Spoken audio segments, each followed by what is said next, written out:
Hello everybody, welcome to this video. It's been a while since I tried to do my last vlog, so I thought I would try to do one again. I don't know how this is gonna go. I would say that I prefer filming sit-down type videos because they're easier and I feel like they're more structured.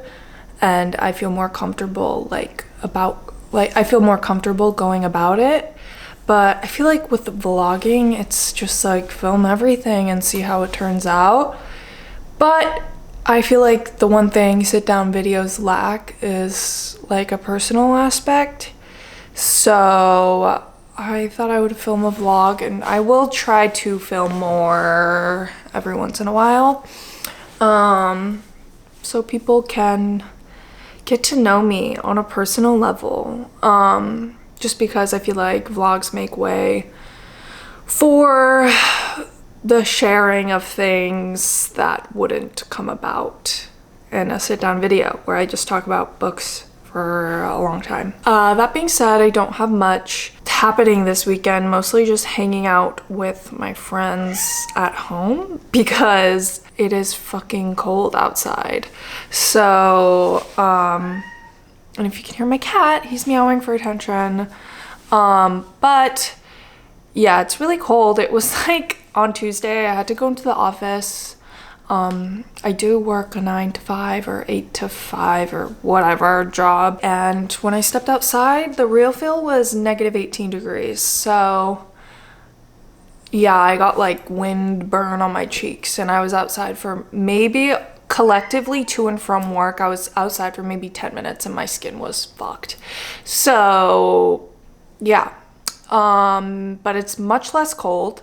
And by much less cold, I mean it's no longer in the negatives. It's like maybe 15 degrees. And yesterday it was like 20 degrees. This is all Fahrenheit, by the way. It was like 20 degrees. Also, I live in Chicago, so it's pretty cold generally in the winter. But it was like 20 degrees. I was like, oh my gosh, like I don't have to wear my long coat. I could just wear my like jacket. And I was like, it's warm. And I don't know who I've become because I'm literally from Southern California, a girl who hadn't experienced winters for like 21 years of her life. So don't know what that's all about, but I guess I've changed. Today I have a couple errands I need to run. I need to go to the grocery store because I need to get laundry detergent and paper towels, and also just general groceries because I have no food. I need to go to the car dealership because I need to get my key battery replaced. And the woman keeps calling me and I know what it's about, so I don't pick up the phone because I know she's just gonna be like, you need to come. And I'm like, I know. I hate talking to people on the phone. I think I'm gonna go to a yarn store that's kind of in the direction of the car dealership. Not really. It's just the one that's not right by me, but I've been, and I really like it, and it's very big, and I really like their curation of yarns. If you've watched my last video, you have met my friend Julia, and she asked if I could teach her to knit a balaclava. I've never knit a balaclava, but I've knit a bonnet, which is effectively the same thing, but just like closed with like some sort of neck tube on the bottom, so I feel like I could figure it out. So I wanted to get yarn to make that, and we're gonna knit it together because I feel like that would be the easiest way to show her, because I also am figuring it out. But we're going off of a pattern that I found that was free, so maybe I'll get started on that. I'm working on this vest. If you follow me on Instagram, you will have seen. It's not much, but I have now joined in the round, so I'm just basically knitting stockinette all the way down. So basically, I just go all the way down, knit the ribbing on the bottom, and then pick up stitches for ribbing of the collar and the armholes, and then I'll be done. So yeah, not too bad. This is my first clothing piece that I have attempted to make, and really enjoying it. I think it's like very fun. I might want to go to Best Buy because I kind of want to buy a printer. I don't have a printer, and I would like to get one where I could also print photos. I do really enjoy photography, and I would like to be able to print my own photos, because either I order my photo prints online from Artifact Uprising, because like CVS or Walgreens photo printing just sucks, like it is shit. But Artifact Uprising literally takes like 3 weeks, and it just is way too long. And if I continue to take photos, which I imagine I will, I want to be able to print my own photos and make prints and just be able to give them to people or put them up on my own walls. And also, Julie and I are starting a journal, like, well, our own journals. And this weekend we're gonna work on like a mood board spread. And I think it would just also be helpful to have a printer for kind of journaling purposes and for photo purposes, as I've said before. This feels like an insanely long intro, but I guess I'm just prefacing everything that I think I will be doing. But I also have a ton of books that I have started. I have started this book about Sylvia Plath that's like kind of fiction, like a la The Hours or Z or The Paris Wife kind of vibe, but about Sylvia Plath, which is interesting. Is it like, ooh, this is the best? No, but I am liking it, and it's kind of easy, and it's just like, it's just kind of like the vibe of it all. Not to completely reduce what this novel is about, but I started that. I started I Await the Devil's Coming by Mary MacLane. I'm almost done with that. And then also I started The Remains of the Day. I have it on audiobook, but I also have the physical copy. And I think that's it as of now. I have Letters to Milena by Kafka, but that's not really something that I'm like rushing through. I think it's kind of like a read a couple every once in a while. So I think I'll just chip through that throughout the year. But the books that I mentioned previously, I would like to potentially finish this weekend. I know that's quite ambitious, but I am like partway through or mostly done with most of them. So I just thought it would be a good sort of structure for myself to follow if I say I want to finish these by this weekend. So it is Friday right now, and I'm hoping by like Sunday or Monday or something like that. We'll see how it all goes, but yeah, enjoy the weekend with me. Woo.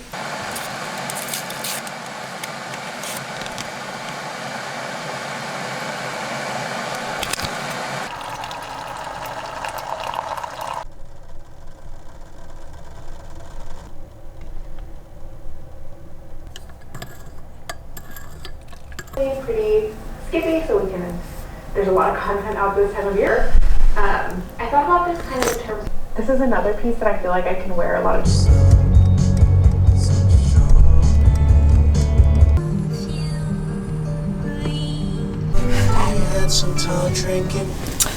Okay, hello everybody. I have not filmed at all, but I did a couple things.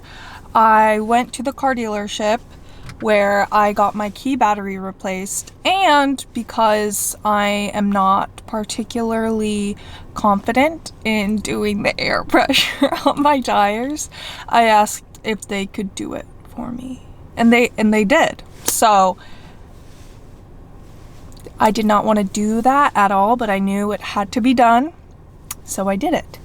And then I went to the yarn store and I bought some yarn. Like I said, Julia and I are knitting a balaclava together, so I bought yarn for the both of us. So Julia is doing this light blue color, and then I got this light gray color. I was gonna do dark gray, but literally everything I've been knitting for myself has been dark gray because I can't seem to commit to a black. But I, as you can see, like dark colors, but I do like a neutral gray. So, and I don't have any like lighter neutral headwear winter item thing, so I got that. And then I got a couple like little Notion things. I got these T-pins for blocking. And I have to order like little foam mats for blocking, but I don't have any blocking pins. And now that I'm making that vest, I would like to be able to properly block it. So yeah, and then I got these like little point protectors, as they call it. These are for bigger needles and these are for smaller needles. They were much too expensive. I mean, maybe they're like $6 for each, which is a lot for a fucking piece of rubber, but whatever. The thing is they're gonna get me if it's a cute little flower. And then I got this measuring tape. The yarn store that I went to is Nina Chicago. I really like it. Yeah, it's fun, but I just don't have a retractable measuring tape. I've been using a ruler and also just like a bigger measuring tape. I am in the parking lot of Best Buy because I want to look at some printers. Like I said earlier, just dropping coin today apparently. I think I'm gonna go home after this. I guess sorry for not filming while I was doing those things, but I was like the only person in the yarn store, and then also I'm not gonna film at a car dealership. Like, why would I do that? So yeah, also it's 15 degrees in this jacket. Certainly isn't warm enough, but haven't really been outside really, so it's fine. But yeah. Oh, also, while I was in this parking lot, I wanted to talk about, because I was listening to my music while I was driving, and I was like, why don't I talk about some of my favorite songs right now? So, yeah. I guess I'll just list them off. I guess I listen to a lot of, like, alt rock / slowcore / I don't even know. Like, my top artist last year was Alice Phoebe Lou, but then also in my top 5 I had King Cruel, Black Country New Road. Who else? Adrienne Lenker, duh. I just bought tickets for her Chicago show in June and I am so excited. Yeah. Anyways, I'm looking forward to her new album. I don't remember who the 5th person is, so I'm so sorry. But anyways, I've really been liking this band called Lots of Hands. And I like their songs Mole and Asking Star. Tear Gas by Sky Daddy and Tyler Cried. They just released a song together. Tyler Cried is Tyler Hyde of Black Country New Road, and that's how I found this song, and the guitar is so good on this and I really like it. Wet by Jockstrap. Georgia Ellery's voice is just so like, I like how it's kind of ambient, and then her voice is very like siren-esque in the shower, because it's an audio recording of her like taking a shower and singing in the shower basically, and then it transitions into this like very like, I don't know, just evocative violin, and it's beautiful. I love it. Hands of Man by Ugly UK is a newer single by Ugly UK that I really like. And I've also been listening to a lot of Saturday Looks Good to Me, particularly Are You Kissing Anyone? I've been listening to Pax. I love Say My Name, and also they just came out with a new album literally yesterday, so I've been listening to that today. I would say those are the artists I've been listening to the most as of recent. So if you are curious to know what my music taste is like, that is that. But yeah, anyways, I'm gonna go into Best Buy now and we'll see what I come out with.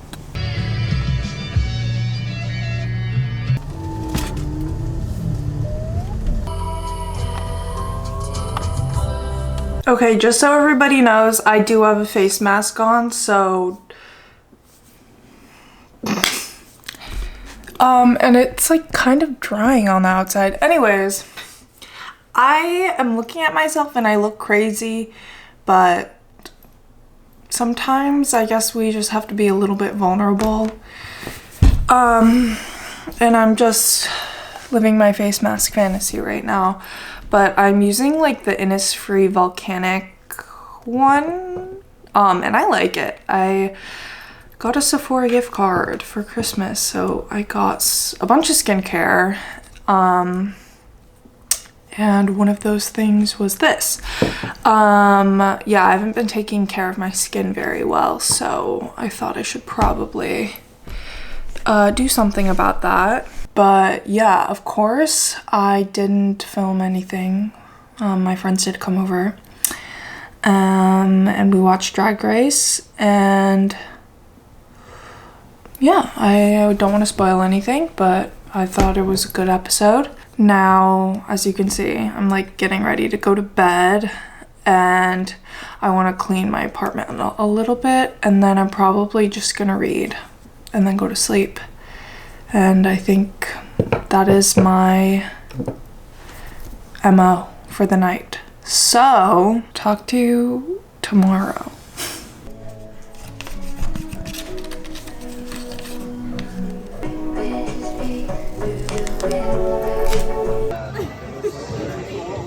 Okay.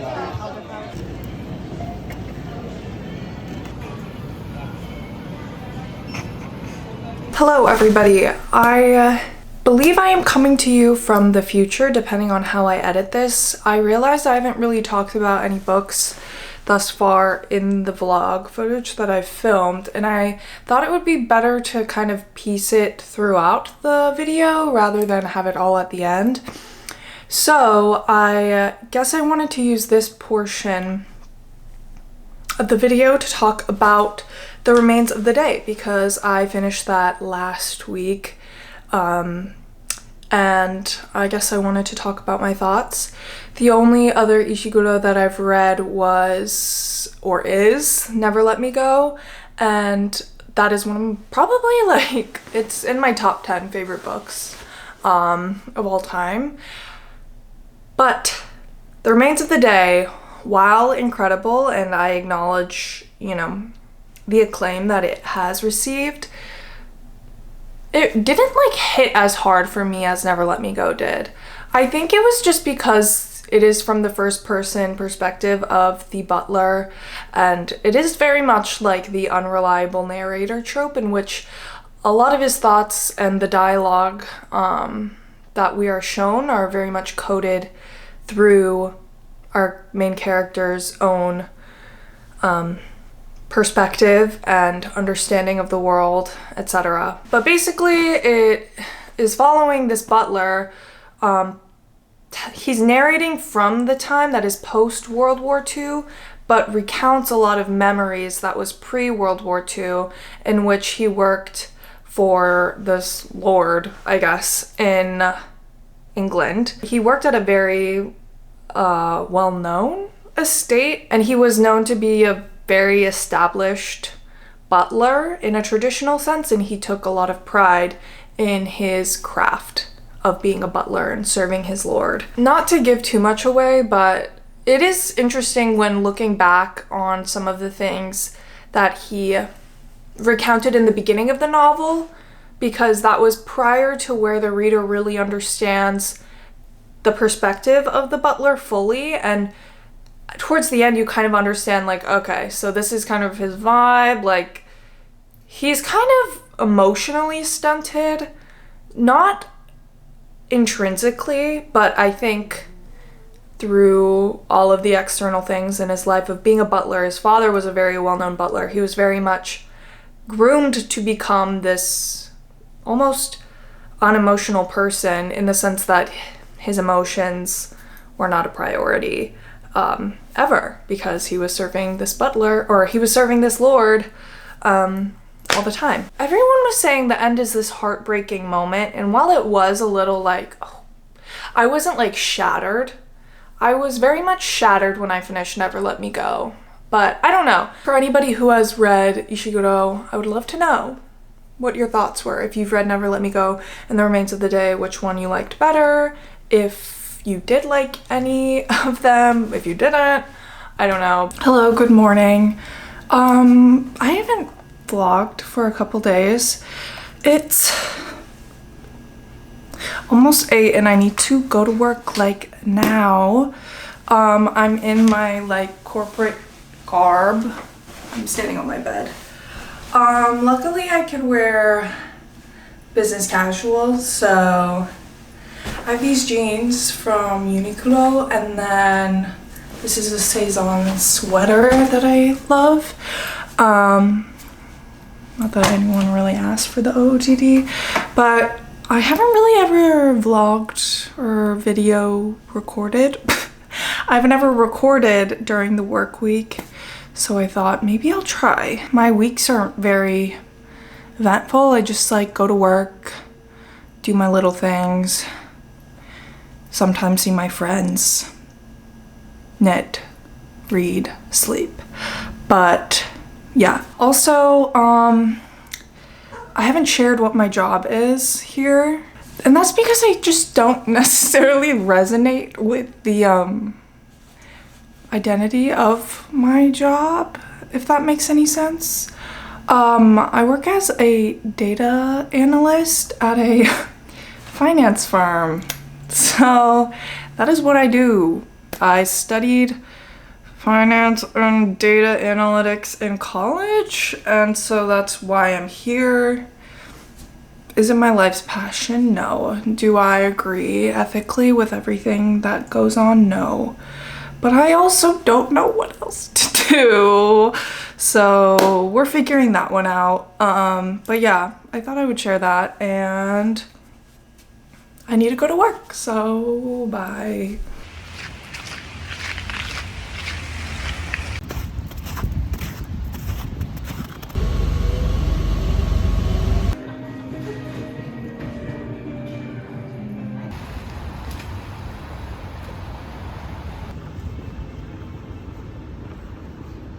Welcome back.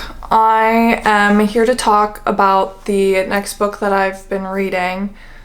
As you can see, I'm in the same place of when I was talking about the remains of the day, because I'm just talking about all the books right now and then, you know, as I said, splicing them. Also, I don't think I addressed this, but my hair is different. I cut my bangs, or I got my hair cut. And yeah, I used to have a bob for a long time that I'm now trying to grow out. And I think I have surpassed the awkward stage, but now I'm just like kind of in medium hair and I don't really know what to do about it. So then I cut my bangs short, but yeah, I don't know, something fun. And then I also changed my nose jewelry. Just, you know, vamping up the look. I am, for lovers of astrology, I am a Scorpio rising, and Scorpio risings are notorious for changing their appearance a lot, and I feel like that actually is very true for me. So I changed my hair, I changed my appearance a lot because I feel the need to. I don't know why, but anyways, I wanted to talk about this book that I'm reading, The Last Confessions of Sylvia P. I think I might have talked about it before, to be honest. I don't really remember what I have talked about because I filmed this over a pretty long period of time. But it's kind of like the same genre of fictionalizing the background of real life authors, like The Hours, which I've really loved, The Paris Wife, Z, a novel of Zelda Fitzgerald, and I've read all of them actually. So when I saw this, I was like, let me see. I find this entertaining. That is about it. The novel flips perspectives from a writer that was in the same cohort as Sylvia Plath in a writing course or something of the sort. Sylvia Plath's doctor in the psychiatric facility, and then a curator of some sort who has stumbled upon a handwritten draft of the bell jar. I don't know, I have a little bit of pause with this because it does feel a little like, for the lack of a better word, gimmicky. But I do like find it interesting and like I'm enjoying the reading experience. I think I've reached the point where fictionalized stories of real life people I always have to take with a grain of salt, just because it's like, okay, this is kind of just what you want it to be, from my opinion, not necessarily what actually was. And I'm hoping to finish this because it's almost the end of January, and I'm hoping to finish this before the end of the month. And yeah, I wanted to talk about the last book that I'm currently reading, and this one I am really loving, and that is Sorrow and Bliss by Meg Mason. I'll put like a picture somewhere, but I really adore this book. I don't know exactly when it was published. My friend Caitlin recommended it to me, and I got it on audiobook, and I've been listening to it. And if you like Fleabag, the TV show or the play, you will absolutely love this book. It is very similar in the voice of Fleabag as a narrator. It is from the first person perspective of this woman who is in her 40s, and her husband has just left her, but she has been struggling with this sort of like depression and sense of just generally feeling lost in life. And she's kind of going back in time in different life events that kind of have led her to where she is now. I'm about halfway done with that on audiobook, and I'm hoping to finish it before the end of this vlog. But it is very funny. It is very dark, but also very heartfelt. And I feel like those are all sort of I wouldn't say it's very dark. It's a little dark in the way that like the comedy is a little dark. But I would say those are all characteristics of Fleabag. And I remember when I finished watching Fleabag, I was like, books that are like Fleabag. And I was not really able to find anything that I was sold on. But I swear to you, this is very much Fleabag. Not to take away from Meg Mason as like an author and creating her own voice and all of that, but I would say they're in the same category of women as far as Fleabag and the main character of this novel go. But yeah, I'm really liking it. I believe she's an English writer, Meg Mason, and so a lot of the humor is very dry, and it takes place in London, which is also like the parallel to Fleabag. But yeah, I am really liking this. I really have not felt like this much like draw to a contemporary literary fiction book in a while, so this feels nice. I'm really enjoying it, and I will update everybody once I finish it, hopefully before the end of this vlog at some point. But yeah, hello. I am done editing this video, and I didn't film an outro, so this is it. I don't know if this is an abrupt ending or not, so if it is, apologies. But anyways, thank you very much for watching. I'll try to be more consistent in posting videos. I just kind of fell out of a little groove, and now I'm gonna try to find it again. But I've been reading a lot and just living life, so anyways, thank you for watching, and I will see you when I see you. Bye.